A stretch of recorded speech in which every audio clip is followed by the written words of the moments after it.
So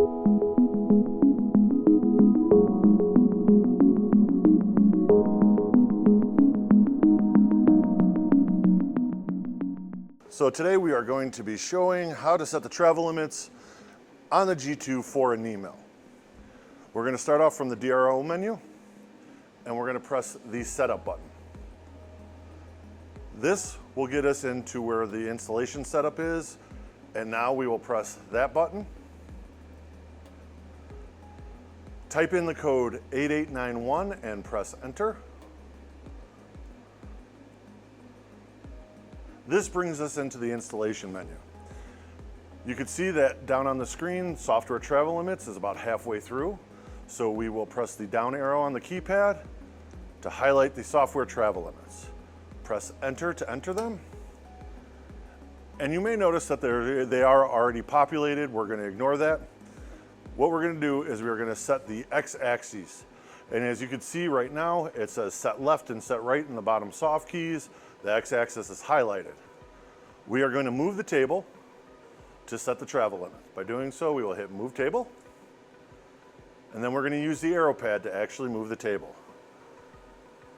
We will start with the left one. We are going to be moving it to where the table is flush with the saddle.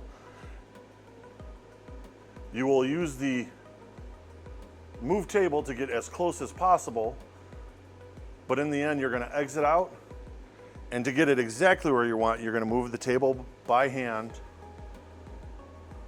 You want to make sure that you do not run into anything.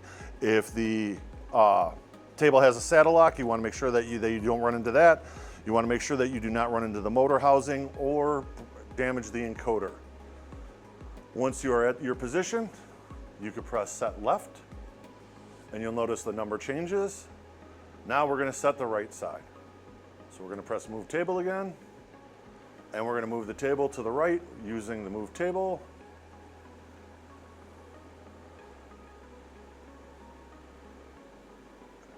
Again, when you get close enough, you will then move it by hand by exiting and then manually spinning it.